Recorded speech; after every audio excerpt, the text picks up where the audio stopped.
Hi everyone, I am here to do, finally, another card for the Major Arcana series. I have been sick lately, as you can possibly tell, and that's also why I'm dressed in such hideous attire. So, but anyway, today we are going to talk about temperance or art. Um, I kind of hate having to say that, temperance or art, but no one ever refers to it as art, it would seem. Um, but for the purpose of this video, I am going to refer to it as art. And it is number 14. It is the path of Samekh on the Tree of Life, which is number 25, I believe. Path 25, which connects Tiphareth to Yesod. And in other words, it connects, interestingly enough, the sphere of the sun to the sphere of the moon. Um,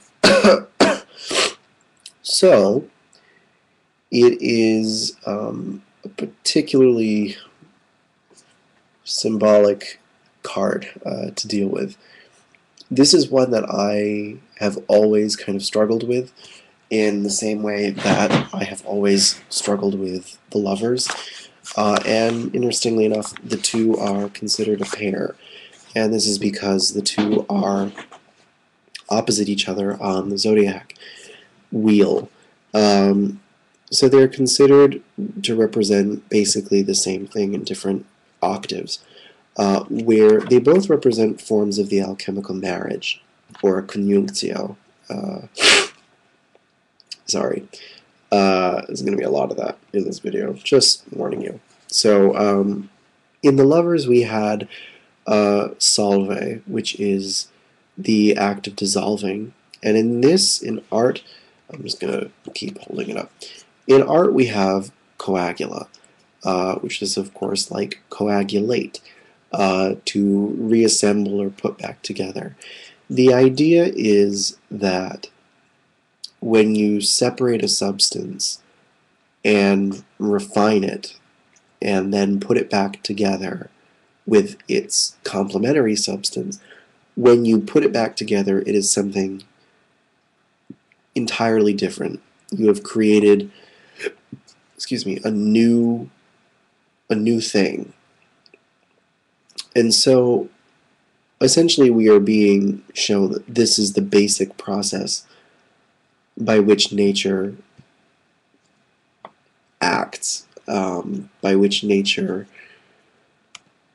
produces new life forms, because this is a symbol of nature herself. She is, in this case, she is Artemis, the goddess of the moon, and her bow has been transformed into these kind of crescents up top. But she's also in green. So this is very much a representation of the feminine. Okay, Yesod is a sephira associated very much with fertility and rites of fertility, and Netzach, the sephira of Venus, is associated with primal rites and real nature worship, as opposed to Hod, opposite the Tree of Life, which is about ceremonial magic and is more heady and conceptual and abstract, and based on god forms and symbols and words and language. Netzach is more pure, raw, primal, kind of like drum circle type of thing. Um, Dancing, chanting, those sort of things that are more formless and less, more emotional and less mental. They're more based on ecstasy than they are, I suppose, cognition. Okay? Excuse me again. So that is what the androgyne herself is representing. But remember, the androgyne is a fusion of the emperor and the empress as separated and married in the lovers. In the lovers, we see the two separated. Here they have become the same thing. And at her heart is a layman of 6 spheres, 6 being the number of the sun.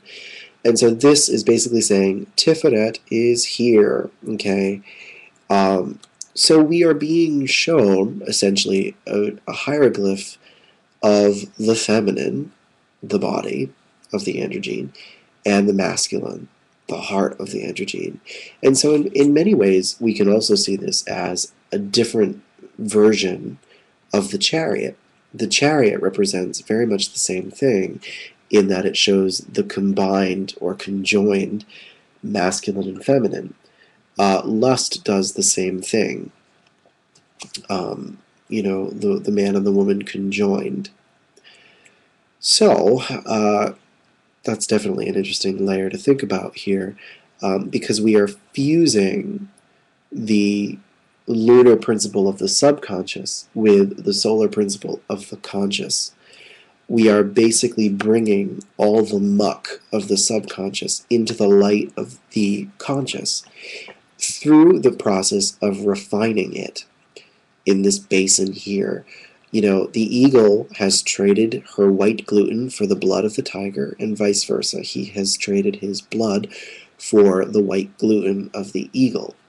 Now, these, in short, represent the interconnectedness at this stage of masculine and feminine. At this point, they are indistinguishable. But the eagle represents the feminine, and the lion represents the masculine, as you can imagine. And they are both contributing to this little bowl, I guess. I forget what Crowley calls it, but it's a cauldron of sorts, or a big melting pot, sort of literally. And it is marked with this little sign here with the raven on top of the skull, the Caput Mortem, which basically says this is the death card right here, which comes before art. And so death, as you remember, is a process of purgation. It is a process by which things are refined. That which is unnecessary is cleansed and purged away, and we are left with a refined substance. So essentially we are seeing the basic masculine archetypes of an individual's personality, essentially sacrificing themselves in addition to those of the feminine archetypes of a personality. The two of them are equally contributing aspects of themselves, pure aspects of themselves, into this mix, basically.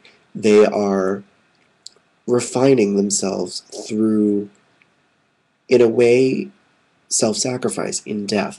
This is the card that I think best represents the passion, basically. Far more so than the Hanged Man, if you are interested in using Christian symbology. Symbology, it's not even a real word, symbolism. So because we have the idea of,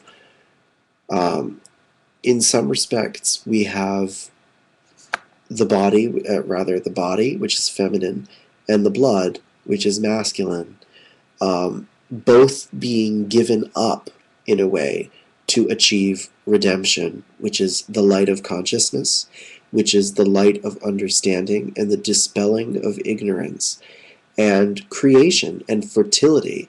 We remember that part of the act of Christ's passion is to open the gates of paradise, but many mystics talk about, or rather, the one I'm thinking of specifically, the Hildegard von Bingen, talks about how salvation and redemption, the act of that is to regain Eden's greenness, that Eden has become sterile and dead, and that the job of the Christian is to strive towards the recultivation and revitalization of Eden through the saving power of Christ. That when Christ saves one of us, when one of us is joined to him in his body, we are redeeming Eden. We are reclaiming its greenness and its fertility. And remember, obviously, the greenness and fertility aspects of the androgyne are very prominent here. And Tiphareth, being the sun, is tremendously about fertility.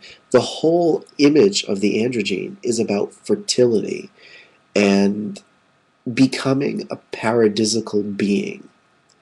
It is about redemption of the individual consciousness, the individual person.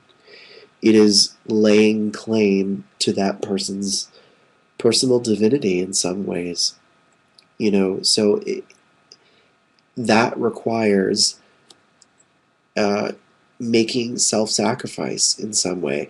And I know that Aleister Crowley seems to be someone who is totally against self-sacrifice, but I think sacrifice is still a relevant thing when seen in this perspective. This is not saying that sacrifice is a virtue. It is just saying that sacrifice is practical. It's sort of just saying that sacrifice is a means of refinement. And when we say sacrifice, it is anything that does not have to do with the pure substance. It is things that have been added on to those archetypes that are not necessary, that are pulling it down and hindering it, that we have accumulated through trauma, through just general living, habits that aren't necessary towards our functioning as a divine being. And the reason I say that this is this is the blood and this is the body is because if we think of the supernal triangle and we think of Christ occupying Keter, Christ being the logos. Keter is the first logos and the first mover. And I would say that if you had to equate his blood to anything, it would be Chokmah, because blood, as we are taught in the Chariot, is a mobile force. It is that which provides energy. And so the blood is a masculine aspect. It flows. Whereas the body is a feminine aspect. It in and of itself, without the blood, is inert and without energy. It's lifeless. And so it's binah. It is the feminine. So when Christ tells us that he gives of his body and his blood, he is giving up everything that he possibly is. He is sacrificing all the archetypes of his masculinity and all the archetypes of his femininity. Because, of course, God is androgynous, ultimately. And he is also giving up, essentially, his personal form and function. Form being associated with the feminine and function being associated with the masculine. The masculine is what gives something function. It gives something a purpose for existence, whereas the feminine gives it an actual body in which to carry that out. So, this is, of course, dealing with Christian mysticism and mysteries on a Kabbalistic front, but I am of the opinion that they are generally supposed to be dealt with in that sense. You can feel differently, of course, by all means, whatever works for you. If you don't see this in this card, that's fine. But that's what I get from this. That this is very much a symbol of redemption, and through refinement and reassembly of the parts of consciousness. And I would like to reemphasize, as some of you know, I've been reading Rachel Pollack's 78 Degrees of Wisdom, and she makes a really good point in there that the subconscious is very different from the unconscious. The subconscious is very much the aspect of Yesod, the kind of blah, almost automatic extra stuff of the consciousness that has been pushed to the back burner it is very much begotten by the solar consciousness in Tiphareth. Whereas the unconscious is the divine, plain and simple, and is omniscient, and is the source of both of them. Now, the other interesting thing that I have to talk about is the fact that this is Sagittarius. Sagittarius is the archer, and Sagittarius is the mutable sign of fire. So it is a spiritualized aspect of lust and the emperor. So, here we have the path of the arrow, basically. And that is why she's got, if you can see, this little arrow shooting up from all this and striking the layman of Tiphareth. Okay? And this is because if you take the letters of the three paths that basically separate Malkut from Tiphareth, you have Shin, Samekh, no, excuse me, you have Shin, Tau, and Kof, okay, or the Aeon, the universe, and the moon. Those three paths are the final three paths that are that which separate Malkut from anything higher. And if you put them together, they form the word Keshet, or Kesheth, but I believe it's Keshet. And Keshet means a bow, more specifically a rainbow. And so, or at least that's the esoteric interpretation of bow. So, essentially the idea is that the arrow is the willpower, the focused willpower. And remember, will is binding. Will is associated with Mercury, and Mercury is that which binds things. And so, again, binding, coagulation, and Mercury was very present in the lovers. The fact that they can reassemble in the lovers allows for the existence of art in the first place. But under the guidance of that true will, by following that path, one breaks through the veil of the rainbow, so to speak, the veil of Paraket, but Keshet in this case, sort of meaning the same thing. This kind of astral, fantastical veil that separates basic human consciousness from exalted human consciousness. The veil of illusion, basically, is what we are breaking through here. Okay? And this is what is also meant by, when Christ dies, the veil of the temple is rent. One attains revelation through this process. So that's the other major aspect of this, that it's a symbol of true will being the guiding force of that moderation, that all things must be, all aspects of the personality must be refined and channeled through the direction of true will, which is selfhood. They're synonymous, and so that's how one attains selfhood. So again, this card is very similar to the Chariot. We also have the writing around the edge, which is, what the heck does it say? Visita interiora terre rectificando invenies et occultum lapidem, which means visit the interiors of the earth, thereby you will find the hidden stone. And of course this is a reference to the Philosopher's Stone of alchemy, continuing the alchemical theme, because that's the art that we're talking about, the art of spiritual alchemy, not literal alchemy, of course, or base alchemy, which people get confused about a lot. But, it is about the spiritual transformation of the individual into gold, so to speak, the indestructible eternal self. And so that's, again, gold is the metal of the sun, but that's also what we are getting at with the golden bowl here. And that's an interesting thing, too, in the Bible, where we talk about the golden bowl and the silver cord being aspects of the soul and the spirit. Interesting. I don't know if that's maybe a reference here. But, anywho, both of those are, of course, solar and lunar aspects, which is also interesting. But the idea is that if you that the hidden stone is really, I want to be careful in wording this, that the hidden stone is, I believe it's getting at the root of consciousness in Keter. But one could also see it as an aspect of Malkuth, of course, because Malkuth is earth and is also kind of like a stone.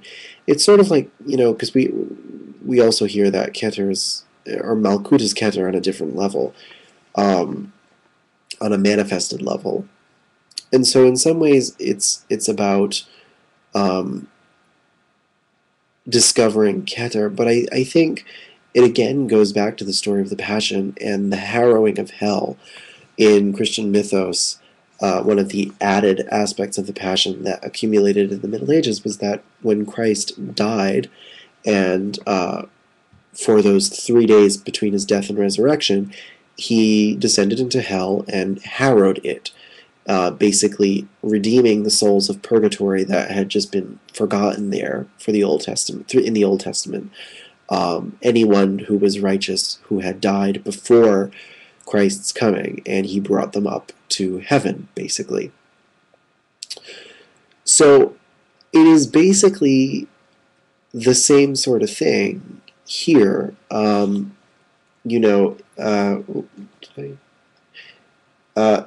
that the exploration of consciousness is, in some ways, a descent into a kind of hell. It's a descent into the anarchy that oneself is. Before the process of temperance, remember we had the hermit, and how the hermit also descends into hell in a different way, or rather in a very similar way. He's a psychopomp, and that the act of contemplation, the act of self-understanding, is to weed through all the muck that has been accumulated, all the gross, bad stuff that we don't want to look at, that in some ways deludes us from understanding who we really are.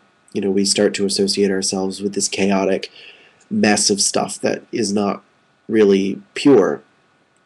And so art is all about getting rid of all that, in addition to reassembling it into a new person, a person who is different because they are still subject to the experiences of their particular lifetime that they're in, but also eternal and in some ways not new, because they have attained Tiphareth, and Tiphareth is the eternal self in manifestation, the uniqueness of self in manifestation. And so I mean, that's how I tend to explain why the androgyne is that which is created being different, because that's a big thing, that when you combine two opposite things, you get a third thing that bears qualities similar to the first and second thing, but is totally different from both of them. So it's not saying so it is saying basically that the androgyne is entirely different, even though these two things, these two opposites, have come from one source originally, that being Keter. Again, this is one of the most confusing cards in the whole deck, and there's, I'm sure, another 20 minutes I could go on for this, but I'm not going to, because I don't want to overwhelm anyone, and I'm sure you're sick of hearing my voice like this. So that's going to be it for today. When I'm feeling better, I will move on to number 15, the Devil. Another greatly misunderstood card, but a very important card following Art. And yeah, so thank you very much. If you have any questions, comments, concerns, please leave them in the comments below, and please be sure to like the video if you did. Okay, thank you very much. Take care.